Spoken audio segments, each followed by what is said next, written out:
Bien le bonjour les clowns, c'est Jérémy, j'espère que vous allez bien. On se trouve aujourd'hui pour une émission geek. Et oui, vous pensez que je l'avais oublié? Non, je l'avais pas oublié. C'est juste qu'actuellement, j'ai pas beaucoup de temps pour en faire parce que bien évidemment, il me faut que je les visionne plusieurs fois, que je prenne mes notes et tout ça. Quand c'est un animé d'ici que je dois regarder pour le faire sur la chaîne, ça me demande de faire beaucoup de réflexions, de beaucoup réfléchir. Qu'est-ce qui me bloque et tout, qu'est-ce qui m'intéresse et tout ça, qu'est-ce qui me dérange et tout ça. Et de supprimer les petits trucs qui me taquinent et tout ça, et que je me suis dit, vaut mieux pas en parler dans cette vidéo, ça ne semble pas grand-chose. Alors la dernière fois, j'avais parlé de Superman Unbound, et maintenant, là, on va s'attaquer, je vais parler ici d'un film animé très culte, à savoir Justice League Flashpoint Paradox. C'est sorti en 2013 et c'est réalisé par Jay Oliva. Oliva qu'on connaît puisqu'il a fait les deux parties de Dark Knight Returns, dont j'adore énormément. Il a fait Green Lantern Emerald Knight, qui est pour moi le meilleur film animé Green Lantern à ce jour. Et bien évidemment, ce comics-là, il s'agit bien évidemment de l'adaptation du comics sorti en 2011, qui est pour moi, je trouve, c'est pas pour ceux qui comprennent ce que c'est le Flashpoint en fait. Parce que ce film animé-là, il est très particulier de ce qu'on avait eu avant. En gros, là, dans ce film animé-là, ça va parler de beaucoup de choses. Ça va parler de la transition entre l'univers classique de DC jusqu'au reboot New 52 en fait. C'est grâce à ça qu'on a eu le droit à ce petit parallèle, qu'on s'intéresse à une autre version des héros, que ce soit avec New 52, que ce soit avec les Rebirths, c'est souvent grâce avec ça. Et je trouve que ça n'a pas été une si mauvaise idée d'avoir adapté ça, franchement, de nous faire un petit effet cocoa avec les événements qu'on va voir là-dedans. Ça a des conséquences sur le vrai monde dans lequel vivent les vrais héros de DC Comics. Voilà. Donc on va commencer déjà sans plus tarder, parce que je sais que ça va aller très vite, parce que même s'il est culte, il n'y a pas grand chose que je pourrais dire là-dedans, parce que pour que vous appréciez, il faut tout simplement que vous regardez ce film animé qui franchement vaut le coup, et c'est un de mes films animés d'ici préférés. Malgré que là c'est le premier film animé New 52, parce que oui, c'est grâce à ce film-là qu'on rentre dans les films animés New 52. Et déjà on va déjà commencer par ce qui me dérange tellement. Déjà, la musique c'est Frederick Wiseman que je trouve vraiment timide. En fait, c'est vraiment plat. Et c'est vraiment dommage parce que par moments, on l'entend pas. Parce que moi, c'est juste des musiques, mais t'entends vraiment discrètes. Genre, il n'y a pas de musique épique pour les combats. Il n'y a pas de thème qui iconise les personnages.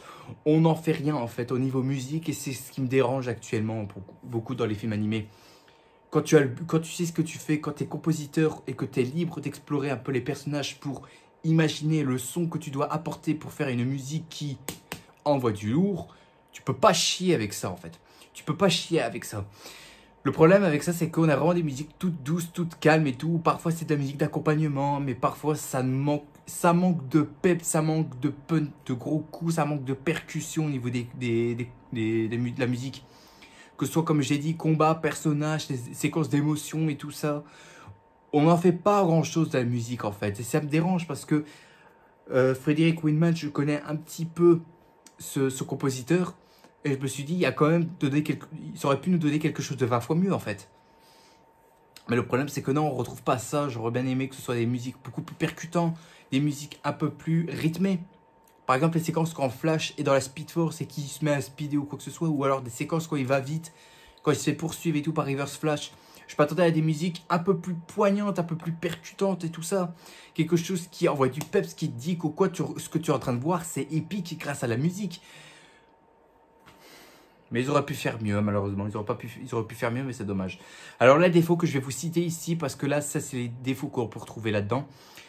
Mais je tiens à rappeler que les défauts que je vais sortir, ce sont les défauts que vous devrez retenir dans tous les films animés New 52 qui vont suivre.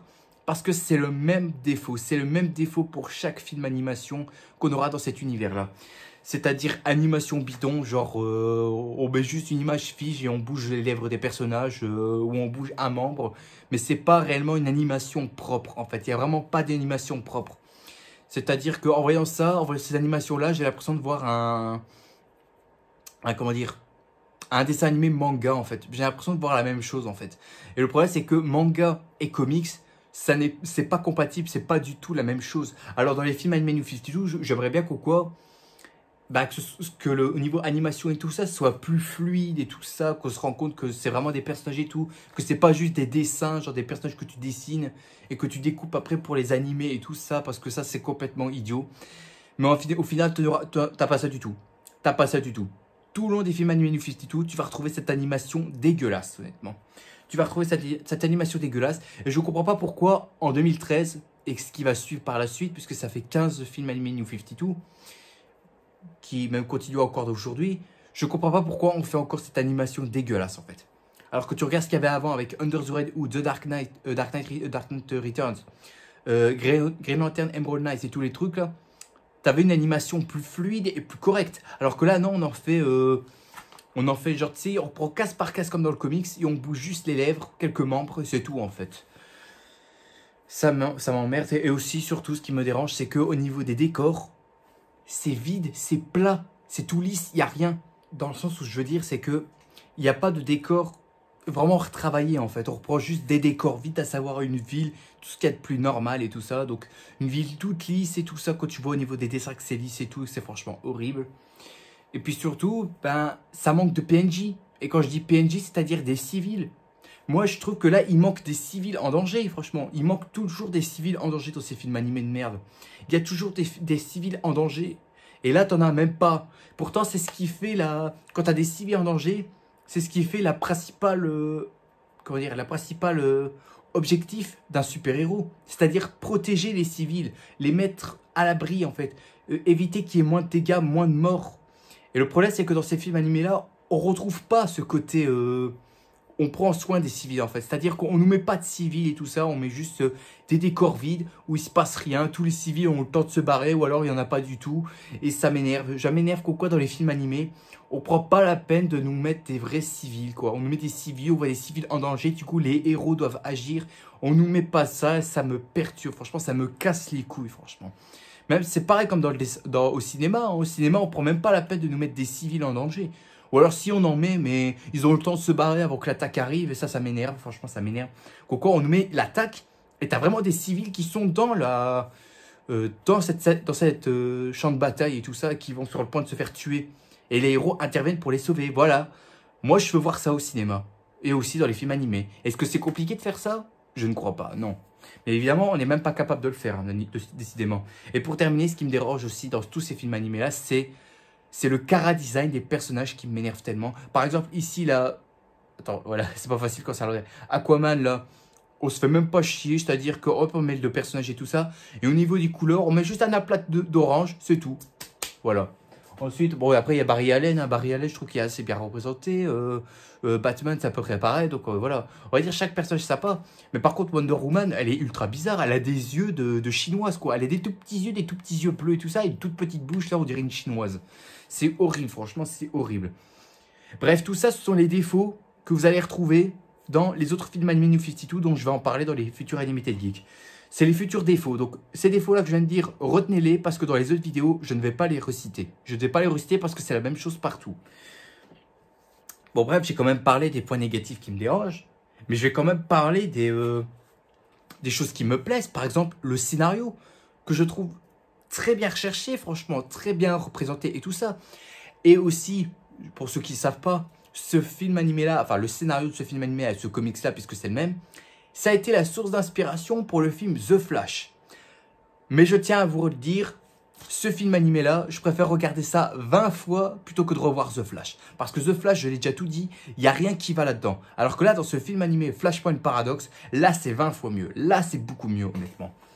Ce qui me plaît là-dedans, c'est que, aussi mais que tu ne retrouves pas dans le comics, c'est-à-dire qu'il y a deux choses que j'ai repérées là-dedans, qu'il y a dans ce film animé-là et que tu ne retrouves pas dans le comics.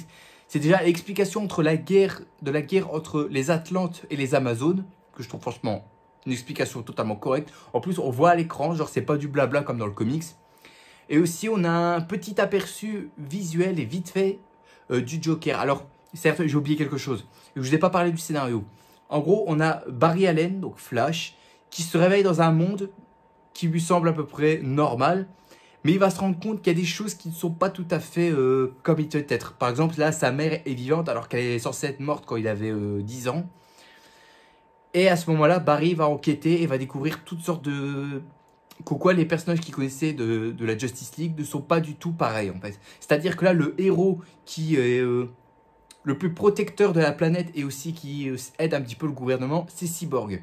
Ce n'est pas Superman pour le coup. Parce que dans ce film animé-là, Superman, son origin story est assez différent en fait. Parce que la capsule dans laquelle il était quand il était bébé, il n'a pas atterri à Smallville, il a atterri en plein cœur de Metropolis, ce qui a fait des millions de dégâts et sans doute des morts.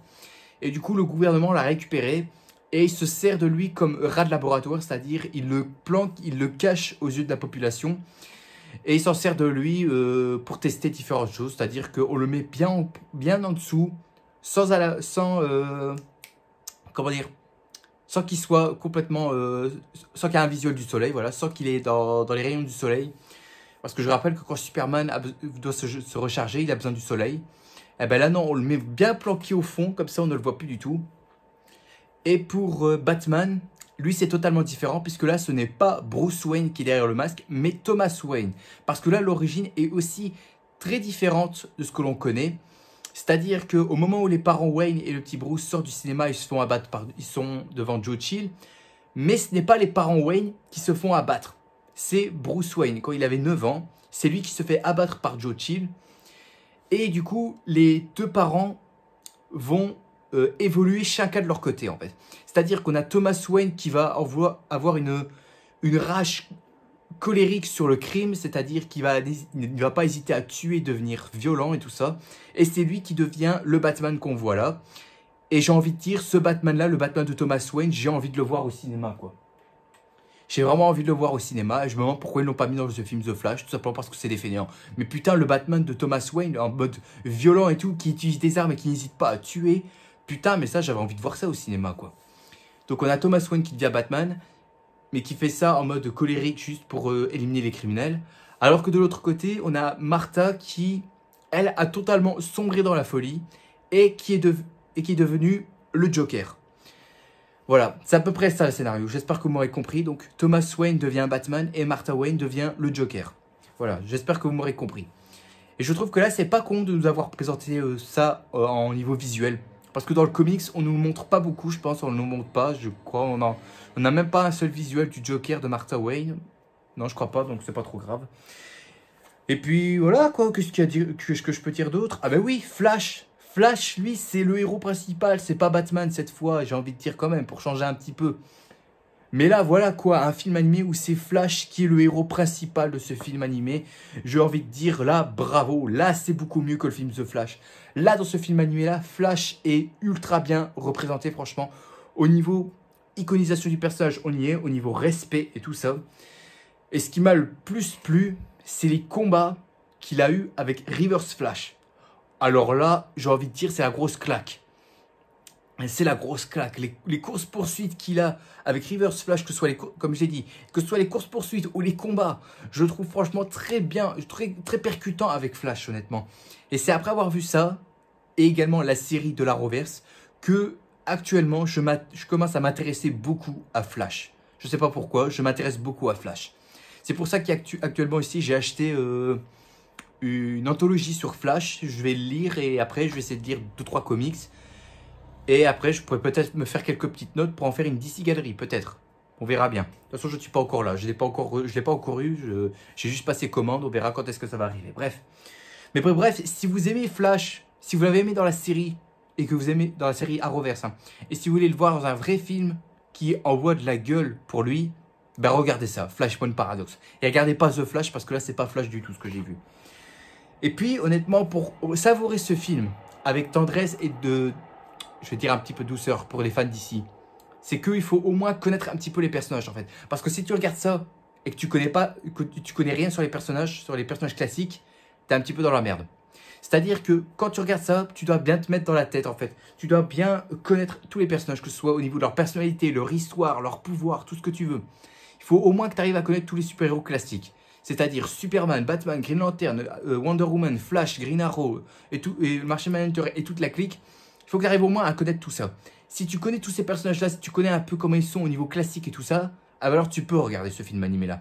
Parce que si quelqu'un qui connaît pas bien l'univers d'ici et qui regarde ça et qui va rien comprendre, il va être un petit peu blasé, quoi. Donc c'est pour ça que je vous conseille de regarder ce qui a été fait sur l'univers classique d'ici avant de passer à là. C'est un conseil que je vous donne. C'est un conseil que je vous donne, bien évidemment. Il faut évidemment bien connaître l'univers d'ici si on veut pouvoir connaître ça. Et donc, qu'est-ce que je peux dire d'autre oui, aussi, c'est un film animé qui est pour moi bien dans l'esprit mature. Puisque là, on n'a pas peur de montrer des têtes coupées, du sang qui sort et tout ça. Des démembrements. On nous montre et c'est ce que je veux voir en fait.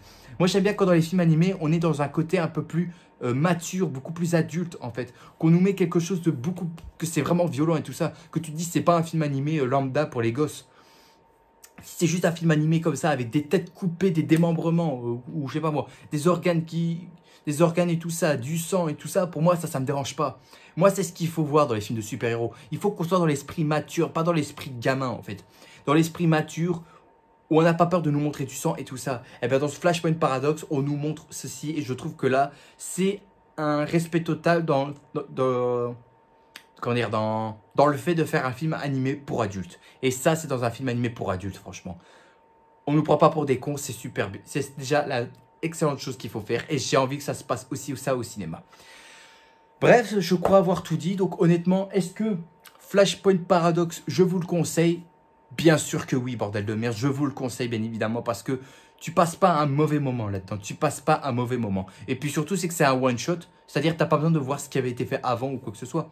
À part pour les personnages et tout ça, ok, mais ce qui a été fait avant au niveau scénario et tout ça, t'as pas besoin de voir ça. Tu peux directement lancer Flashpoint Paradox sans regarder d'autres trucs qu'il y a à côté en fait. Donc honnêtement, Flashpoint Paradox, je vous le conseille, regardez-le, ça vaut vraiment le coup. Ça vaut vraiment le coup. J'espère en tout cas que cette vidéo vous ait plu. Si c'est le cas, mettez un gros like qui me ferait extrêmement plaisir et qui me motiverait bien évidemment à continuer. Mais aussi également à vous abonner pour ceux qui regardent cette vidéo et qui ne sont toujours pas encore abonnés à ma chaîne. Et rendez-vous demain pour une prochaine vidéo. Sur ce, je vous dis à la prochaine. N'oubliez pas le grand big smile à tout ce qui fait plaisir. Et profitez de la vie aussi, elle est extrêmement importante. Il ne faut surtout pas la gâcher, c'est moi qui vous le dis. Allez, à plus tout le monde. Salut!